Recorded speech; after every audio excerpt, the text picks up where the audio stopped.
Hello मेरे प्यारे दोस्तों, यह कहानी माई क्रूअल लव पार्ट 43 है। उम्मीद करती हूँ कि आपको मेरी कहानी पसंद आ रही होगी। चलिए हम इस कहानी में आगे बढ़ते हैं। हमने पिछले भाग में देखा कि नील का सच मित्रा के सामने आ गया था, जहाँ उसे मालूम चलता है कि रुद्र नील बनकर क्यों आया है। वह मायूस होकर बोली, मिस्टर रुद्र, हमें वापस खुराना मेंशन नहीं जाना है। जब उस चंदन की निगाहें हमें घूरती है तो हमें खुद से नफरत होने लगती है। अब आप आ गए हैं तो हम वापस नहीं जाएंगे। मित्रा रुद्र के सीने पर अपना सिर टिका रखी थी और रुद्र अपना हाथ उसके बालों में उलझा रखा था। वह बोला, जानता हूँ, सच कहूँ तो मैं भी तुम्हें वहाँ नहीं जाने देना चाहता, लेकिन क्या करूँ, अभी तुम्हें वहाँ जाना ही होगा। बस यह हमारी आखिरी लड़ाई है, उसके बाद सब ठीक हो जाएगा। एक बार उसके सुपीरियर का पर्दाफाश कर लूँ, फिर हम दोनों को एक होने से कोई नहीं रुक सकता। मुझ पर भरोसा है ना? रुद्र ने कहा तो मित्रा हाँ में सिर हिलाई। हाँ, एक और सवाल था, क्या हम पूछ सकते हैं? रुद्र मुस्कुराते हुए कहा, मुझसे पूछने के लिए परमिशन नहीं लेना है, पूछो क्या पूछना है। तो वह बोली, मुझे सोफी और पुष्पा आंटी की बहुत फिक्र हो रही है। वह दोनों ठीक तो है ना? रुद्र जानता था कि यदि पुष्पा आंटी के बारे में मित्रा को मालूम चलेगा तो वह परेशान हो जाएगी, वह सोफी से मिलने की जिद करने लगेगी। इसलिए उसने कहा, हाँ वो दोनों ठीक है और माया के साथ घर पर है। तुम चिंता मत करो, अब हमें निकलना चाहिए। दोनों वहां से निकल मॉल पहुंचते हैं, जहां श्रेया उनका इंतजार कर रही थी। उन्हें देख उसकी सांस में सांस आई और वह गुस्से से मित्रा से पूछी, कहाँ थी तुम? मालूम है हम सब कितने परेशान हो गए थे। कहा था ना मेरी नज़रों से दूर मत जाना। तो नील ने कहा, श्रेया काम डाउन, इसमें मित्रा की कोई गलती नहीं है, वह रास्ता भटक गई थी, इसे रास्ता नहीं मिल रहा था।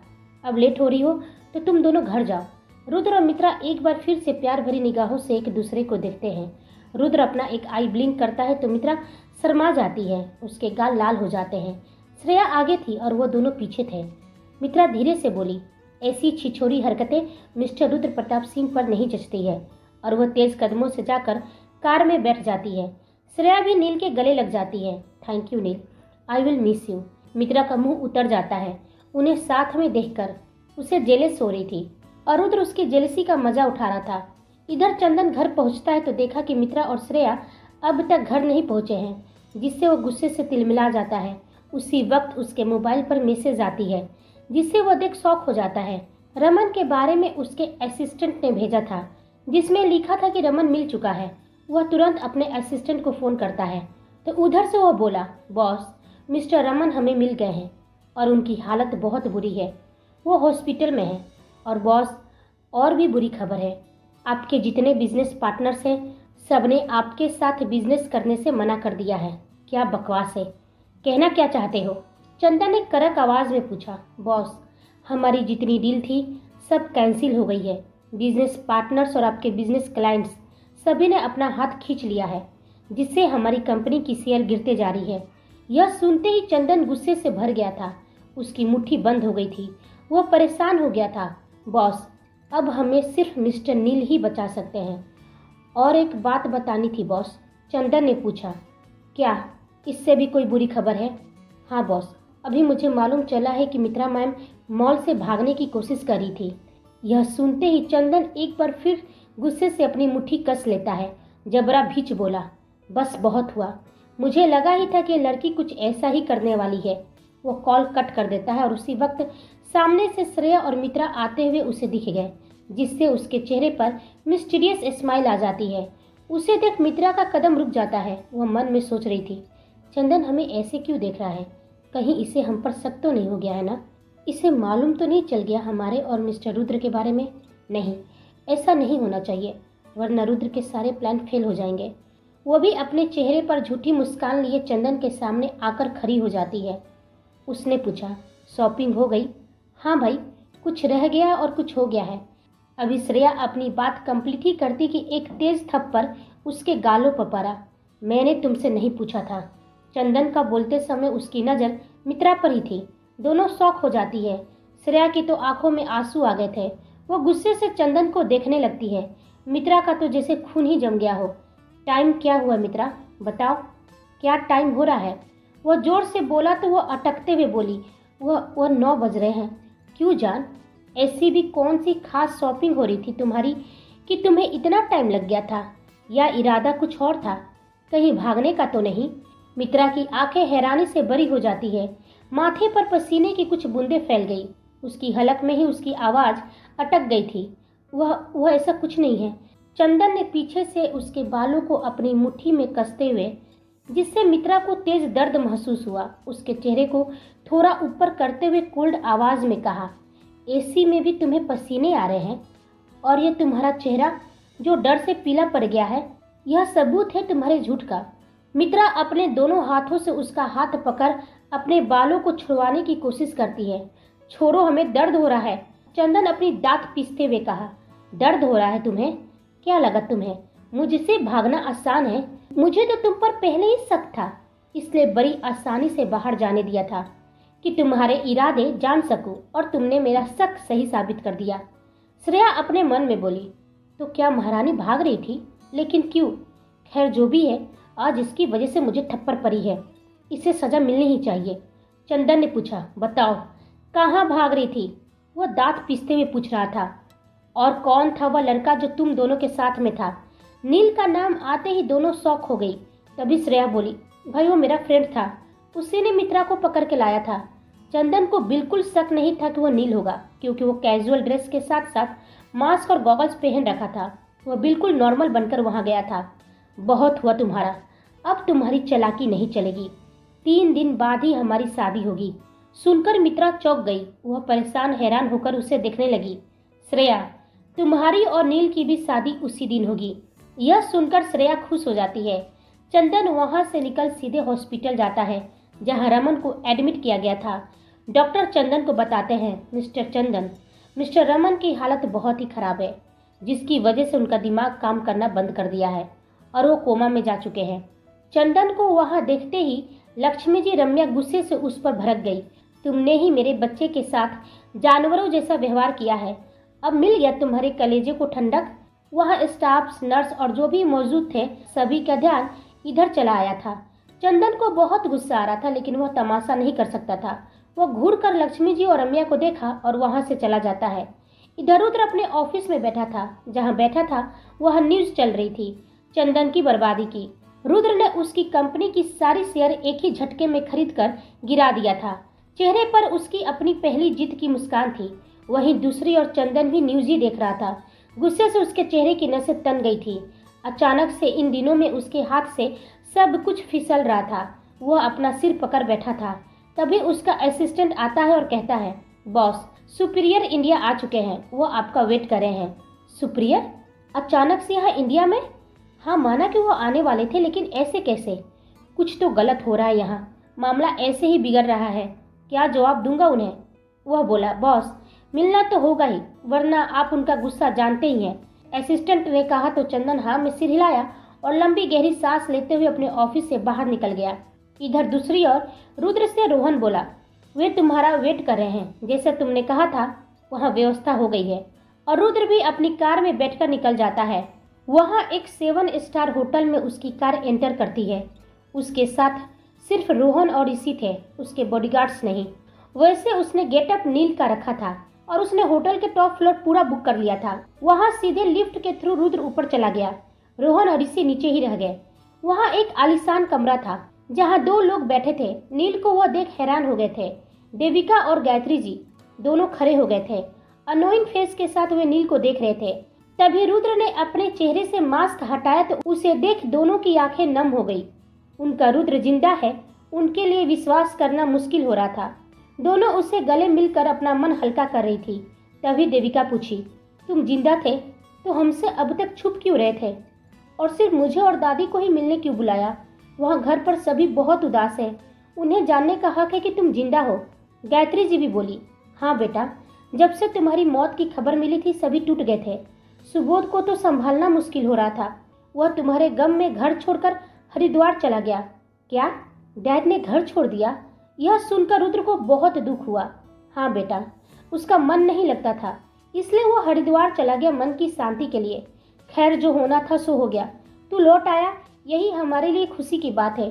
अब घर चलो, वहाँ सब तुम्हारा आने का इंतजार कर रहे हैं। तभी रुद्र बोला, नहीं दादी, मैं अभी नहीं आ सकता हूँ, और ना ही मेरे जिंदा होने की खबर दुनिया को मालूम होनी चाहिए। यह सुनकर दोनों हैरान हो गए। देविका ने पूछा, हमारे साथ क्यों नहीं आ सकते हो? तो वह बोला, ऐसा बहुत काम है भाभी जो करना अभी बाकी है। बस इतना जान लीजिए कि अभी मैं कुछ भी एक्सप्लेन नहीं कर सकता हूँ। आप दोनों मुझे देख चुके हैं और मिल चुके हैं। यह खबर घर तक नहीं पहुँचना चाहिए। रुद्र वहां से जैसे निकलने वाला था, अचानक से उसके कदम रुक गए और वो पीछे मुड़कर पूछा, ऐसे भाभी, डैड हरिद्वार में है, यह आप सबको कैसे मालूम? देविका ने जो कहा उसे सुनकर रुद्र के चेहरे पर मिस्टीरियस स्माइल आ गई और वह वहां से निकल गया। इधर वॉशरूम में आकर मित्रा ने रुद्र को फोन किया।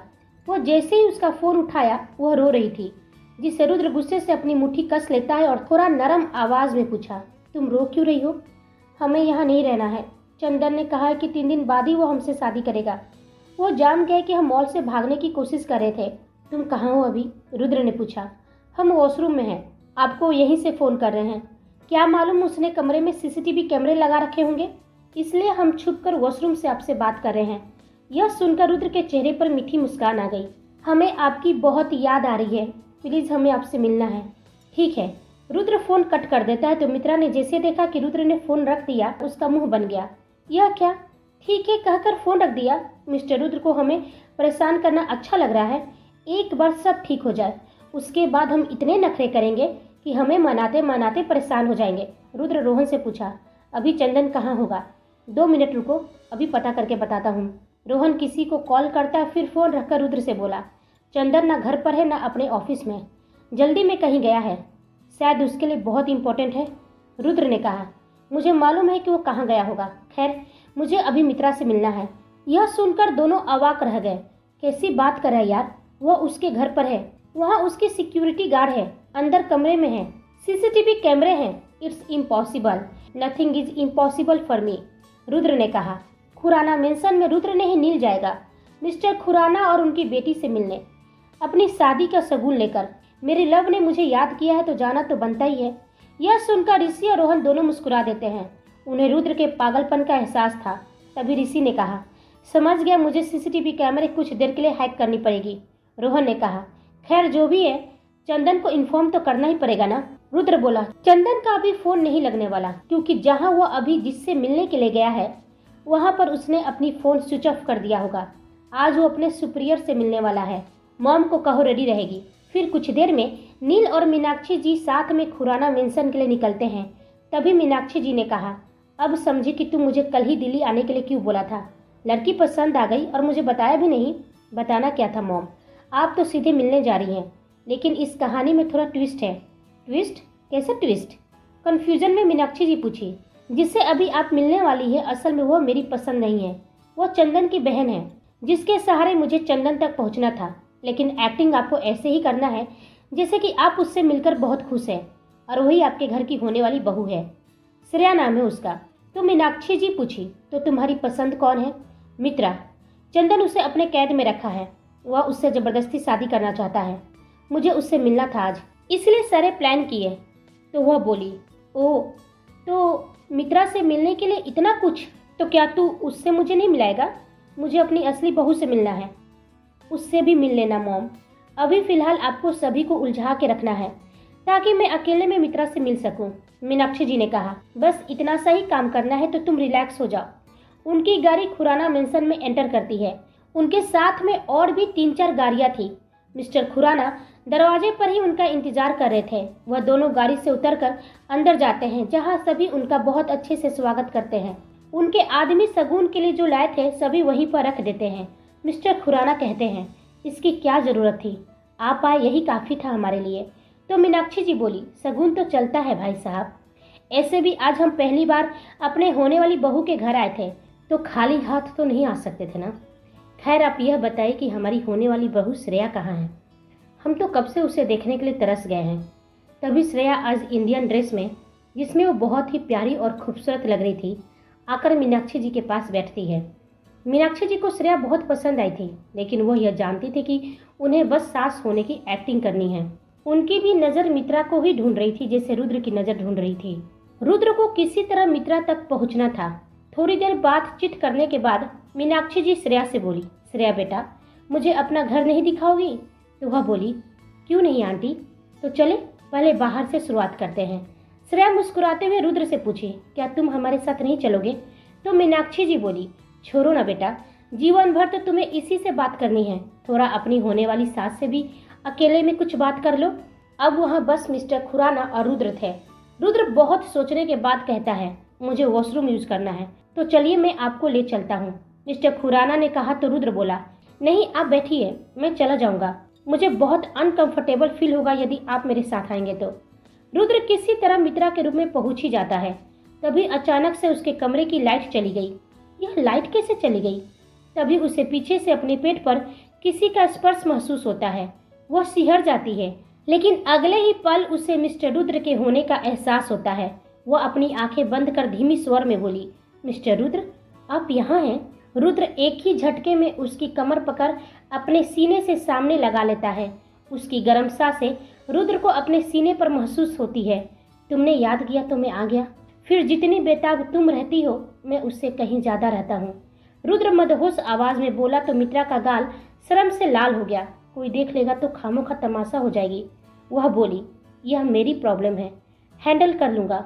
वह उसके कोमल होठों पर अपना अंगूठा फेरने लगता है और उसे थोड़ा लिफ्ट कर ऊपर उठाया और फिर उसके होठों पर अपना होठ रख देता है। 10 मिनट बाद वह उसके होठों को छोड़ते हुए कहता है, अब तो कोई शिकायत नहीं है? तो वह बोली, नहीं, आप आए हमें बहुत खुशी हुई, तो फिर मैं चलता हूँ, अपना ख्याल रखना। और हाँ, 3 दिन बाद ही हमारी शादी है। तो मित्रा खुश हो जाती है और शर्म से उसकी नजरें झुक जाती है। एक बार फिर उसके माथे पर किस कर रुद्र कमरे से बाहर निकल जाता है। रुद्र जल्दी से आ जाता है। तभी मीनाक्षी जी और श्रेया भी आ गई। फिर मीनाक्षी जी ने कहा, अब हमें चलना चाहिए भाई साहब, शादी की तारीख तो फिक्स हो ही गई है, अब शादी के दिन मिलते हैं। कहकर दोनों निकल जाते हैं। श्रेया बहुत खुश थी, वहीं खुश मित्रा भी थी। अब उसका ख्वाब धीरे धीरे पूरा हो रहा था। वहीं दूसरी ओर चंदन एक बिल्डिंग के अंदर जाता है जहां वो अपने सुपीरियर से मिलता है। हालांकि उसके सुपीरियर का चेहरा अब तक दिखाई नहीं दे रहा था, लेकिन वो अपने ठंडे आवाज में बोला, आ गए, तुम्हारा कब से इंतजार कर रहा हूँ। चंदन ने कहा, सुपीरियर, आपको यहाँ अभी नहीं आना चाहिए था। ऐसे भी हमारे कई नए दुश्मन हो गए हैं जिनकी हमें कोई खबर नहीं है। कैलाश रमन के बारे में तो आपको पता चल ही गया होगा। तभी सुपीरियर अपनी कोल्ड आवाज में बोला, दुश्मन कोई नया नहीं है, पुराना है। और अब सुनो कि तुम्हें क्या करना है। मिस्टर नील के साथ हमारी मीटिंग फिक्स करो। खुलासे के दिन नील एक जगह पर रुकता है जहां एक पुरानी बिल्डिंग थी। उसके सामने उसकी कार रुकती है। वो कार से अंदर जाता है, लेकिन उसके बॉडीगार्ड्स को बाहर ही रोक लिया जाता है। वो अपने बॉडीगार्ड्स को बाहर रुकने का इशारा करता है और खुद अकेले अंदर चला जाता है, जहां उसकी मुलाकात चंदन से होती है। वो चंदन के साथ आगे बढ़ता है, लेकिन अंदर से बिल्डिंग बहुत खूबसूरत थी। लाइटिंग का काम अच्छे से हुआ था। सामने एक बहुत बड़ा हॉल था जहां किंग साइज सोफे पर वो दोनों बैठते हैं। चारों ओर ब्लैक कपड़े में बॉडीगार्ड्स तैनात थे। रुद्र अपने गॉगल्स के पीछे से वहां का मुआयना करता है, हर एक चीज को अपने दिमाग में फिट करता है। रुद्र ने पूछा, मिस्टर चंदन, हम यहाँ बिजनेस मीटिंग के लिए आए हैं, लेकिन मुझे आए हुए 1 घंटे हो गए। आपका सुपीरियर कहाँ है? चंदन वहां से बड़े ही एटीट्यूड के साथ उठा और मिस्टीरियस स्माइल के साथ कहा, इतनी भी जल्दी क्या है मिस्टर नील, अभी तो खेल में मजा आना बाकी है। चंदन के चेहरे पर सातिर मुस्कान थी। रुद्र को थोड़ा अजीब भी लगा और शक भी हुआ। चंदन ने फिर कहा, मैं आपको अपने खेल के कुछ किरदार से मिलाना चाहता हूँ जो आपके लिए हैरानी भरा होगा। मेरे 2 अहम किरदार कैलाश और रमन को तो आपने बहुत चालाकी से मुझसे दूर कर दिया है ना मिस्टर नील। पहले मैं यह जानना चाहता हूँ कि तुम्हारी हमसे क्या दुश्मनी थी। तुमने क्यों मेरे ही पार्टनर्स को मार दिए? क्यों तुमने मेरे बिजनेस को बर्बाद कर दिया? आखिर तुम कौन हो? इस मास्क और गॉगल्स के पीछे कौन सा चेहरा छुपा कर बैठे हो? तभी रुद्र सोफे से उठकर खड़ा हो गया और अपने ही एटीट्यूड के साथ अपने गॉगल्स और मास्क को निकालता है। अपने सामने रुद्र को देखकर चंदन की आंखें फटी रह जाती है, उसका मुंह खुला रह जाता है। वह बोला, तुम जिंदा हो? रुद्र एक मिस्टीरियस स्माइल के साथ वहीं सोफे पर फैलकर आराम से बैठते हुए अपने दोनों हाथों को सोफे के ऊपर फैलाते हुए तिरछी मुस्कान के साथ कहा, गुड जॉब चंदन, वाकई कोई है जो मुझे मेरे खेल में टक्कर दे सकता है, वरना वो कैलाश और रमन में तो बात ही कहाँ थी जो मुझे मात दे सके। चंदन ने फिर कहा, फिर भी मुझसे टकराने मेरे ही जाल में आकर फंस गए। तुम्हारी हिम्मत की दाद देनी होगी रुद्र। जाल बेशक तुम्हारी थी, लेकिन बुना मैंने था। चंदन को रुद्र के मुंह से यह सुनते ही उसे शौक लग गया था। उसे इस सच का जरा से भी उम्मीद नहीं थी। चलो, मैं तुम्हारे खेल के प्यादे से खुद ही मिलवाता हूँ। पहला कैलाश, दूसरा रमन, जो अभी दोनों यहाँ नहीं हैं, और तीसरा करण। आ जाओ भाई, बाहर आ जाओ। रुद्र के पुकारने से करण बाहर निकलकर चंदन के साथ में खड़ा हो जाता है। वह गुस्से से उबल रहा था जब से सुना था कि रुद्र ने उसके पिता और भाई के साथ क्या किया है। दूसरी, मेरी अजीज जिस पर मैं कभी शक नहीं कर सकता था, मेरी फ्रेंड सनाया। सनाया भी निकलकर रुद्र के सामने आ जाती है, लेकिन उसके चेहरे पर गिल्ट था। उसके नम आंखों में हिम्मत नहीं थी कि वो रुद्र का सामना करे। कैसी हो सनाया? रुद्र नरम आवाज में पूछता है तो सनाया कुछ नहीं बोलती है। बड़ी हिम्मत करके उसने अपनी पलकें उठाकर रुद्र को देखा, जिसका चेहरा भावहीन था। तीसरा सबसे अहम किरदार, जो इस कहानी में स्टार्टिंग से पर्दे के पीछे से अपना घिनौना खेल खेलते आया है, जिस पर मुझे छोड़ो मेरे ऑडियंस को भी शक नहीं हो सकता था। मेरा खुद का बाप सुबोध प्रताप सिंह। कहते हुए रुद्र की आंखों में अचानक से ही गुस्से से अंगारे निकलने लगे थे। तभी कोई तालियां बजाते हुए सीढ़ियों से नीचे आ रहा था। देखा तो मिस्टर सुबोध ब्लैक कलर का हाई लेंथ की कोट पहने हुए और हैट लगाए हुए थे। अपने सामने अपने बाप को देखकर रुद्र की मुट्ठी कस गई थी। आंखों में दर्द और गुस्से का मिश्रित भाव था। मिस्टर सुबोध अपने सामने किंग साइज चेयर पर बैठते हुए बोले, खुशी है तुम्हें जिंदा देखकर और दुखी हूँ अपनी इस मुलाकात से। मैं जानता हूँ कि तुम्हारे मन में बहुत सारे सवाल हैं। हाँ, मैं ही हूँ पूरे माफिया वर्ल्ड का सुपीरियर। यह दुनिया ऐसे ही नहीं चलती है। पावर और अनलिमिटेड पैसा चाहिए, तभी पूरी दुनिया अपनी मुट्ठी में रहती है। रुद्र ने गुस्से से पूछा, इसलिए आपने पावर और पैसे के लिए अपनों को ही ठग लिया, अपनों का ही खून बहाया? रुद्र गुस्से से अपना जबड़ा कसकर पूछा, धंधे में रिश्ते नहीं देखते और रिश्ते से धंधे नहीं करते। यह मेरा वसूल है और मेरे लिए हर रिश्ते से बढ़कर मेरा धंधा है। इसलिए आपने माँ को भी मार दिया। रुद्र गुस्से से इतना जोर से चिल्लाया था कि एक पल के लिए सुबोध भी डर गया था। रुद्र का गुस्सा देखकर वह भी कांप गया था। बोलो, क्यों मारा मेरी माँ को? रुद्र ने पूछा तो सुबोध हैरान होते हुए कहा, तुम कैसे कह सकते हो कि मैंने तुम्हारी माँ को मारा है? वह एक नेचुरल डेथ थी। यह सुनते ही रुद्र गुस्से से चिल्ला पड़ा था। क्या होगा कहानी में आगे? क्यों रुद्र का ही बाप उसका सबसे बड़ा दुश्मन बनकर उसके सामने खड़ा है? क्या होगा रुद्र का फैसला? यह हम सब जानेंगे अगले भाग में। तब तक आप हमारे चैनल के साथ बने रहिए। लाइक, शेयर, कमेंट और सब्सक्राइब करना बिल्कुल ना भूलें। आप सभी को मेरी कहानी सुनने के लिए धन्यवाद।